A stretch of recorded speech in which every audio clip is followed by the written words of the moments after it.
business news from the Capital Region. This is Washington Business Report with ABC7 national correspondent Rebecca Cooper. Thanks for joining us for a fresh look at business and finance here in the Washington region.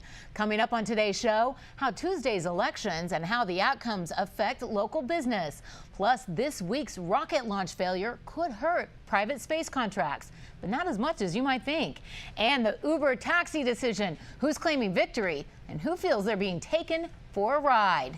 But first this week, we take a look at a Northern Virginia-based business making a big splash nationwide in online retail.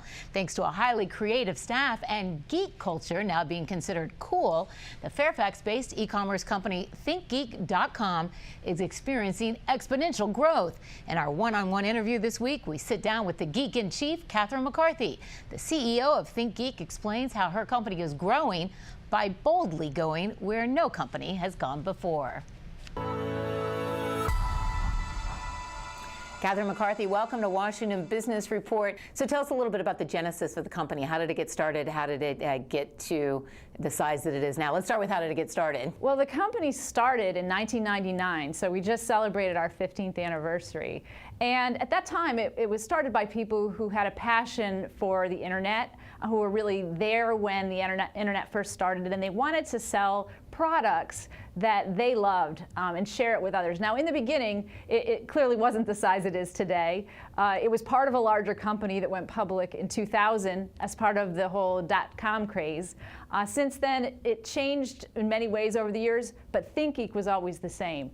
And now we're focused solely on e-commerce, and the company has grown to $138 million in revenue last year. That growth of about 180% since 2009. We now have about 100 employees, which is up significantly.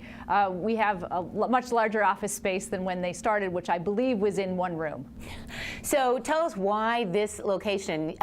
It's got the ethos of Silicon Valley, but you're about as far from Silicon Valley as you can get in this country. Why here? I think it is Silicon Valley East.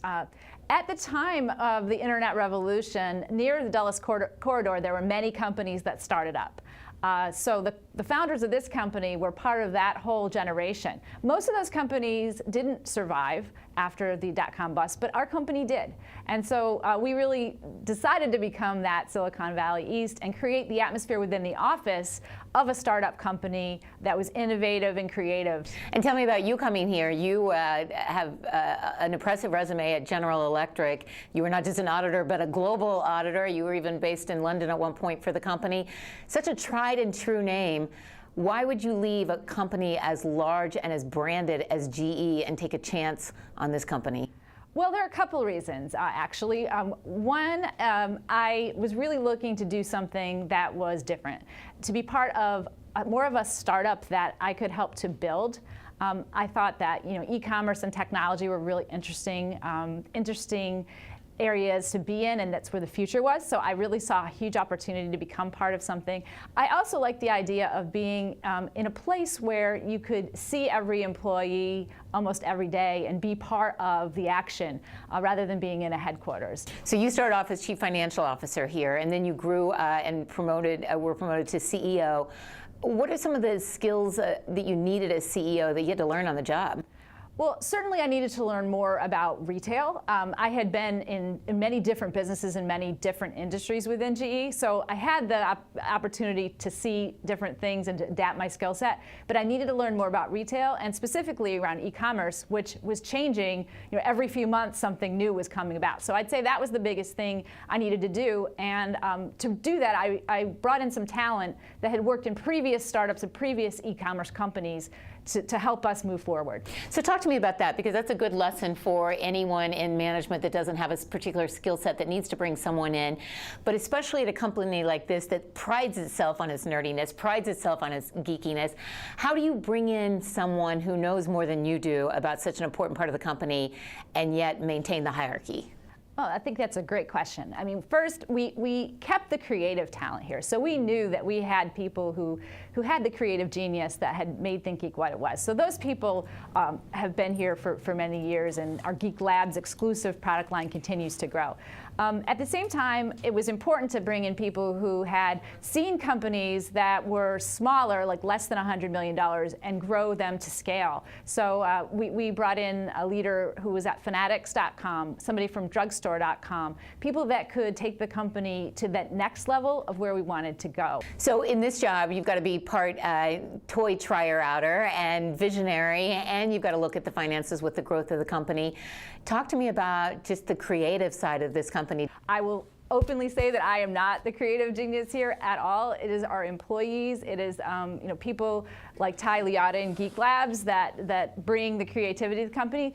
I think what I could bring is putting some process around that. So for example, how do we project manage the delivery of a new product to make sure it's here on time for our customers for the holidays? So that's what I tried to focus on and come to the company. Do nothing to interfere with the creativity, but put some process around it. What are some of the resources that you miss about such a large established company like GE, and what's some of the nimbleness that you now like about not being at such a large established company? Sure. I mean, clearly, when I first came in, systems and the ability to have data readily available, reports that immediately tell you how things are going, that was something we definitely needed to work on and have worked on over the past few years. What is the key to keeping this type of employee happy? If you have someone who's creative and building great products, you want to keep them. Well, you notice the way the office is decorated. I mean, people can decorate their cubes or their area in the way that they see fit. There was a dog in the bathroom. People are bringing their dogs to work. We have dogs. My dog is here. It's a great perk. These are the voyages of the Starship Enterprise. The Star Trek Enterprise pizza cutter is a brilliant product. It is one of our Geek Labs exclusive products, one of my favorite products. Talk to us about some of the other products. What were some of the initial products that really caught on, and what are some of your best sellers today? Sure. Well, initially, the company had T-shirts, and many of them we called frustration T-shirts, which really appealed to the crowd that I talked about, the IT crowd. So, "No, I will not fix your computer" was one of the original, very popular T-shirts that we did.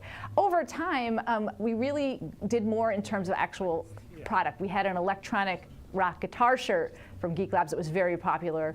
You mentioned the pizza cutter.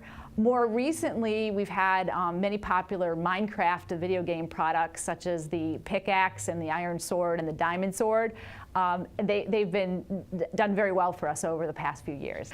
Star Wars is big for us. We're very excited about the new movies that are coming next year. So we're ramping up our Star Wars creativity going forward. So who are some of the people that you give credit to creating this phenomenon where now it's cool to be a geek? Do we credit Steve Jobs? Do we credit Comic-Con? Do we credit, so many people like to credit the Big Bang Theory? Where do you give the credit? I think it's really a combination of things. I mean, I will say that I think Apple went a long way toward changing all of our lives and making technology part of everything that we do. So I think that did change things for everyone. So the more mainstream person is now willing to wait in line overnight to get the iPhone 6. So I think it did change things, but you mentioned several others. Pop culture and things like Comic-Con, things like DC Comics and Marvel are very, very popular franchises. And so I think it all has come together at once and made geek a lot more mainstream. Kathryn McCarthy, thanks for joining us on Washington Business Report. Thank you. And coming up, small business has a lot at stake in Tuesday's election, what you should be looking for and why. That's next.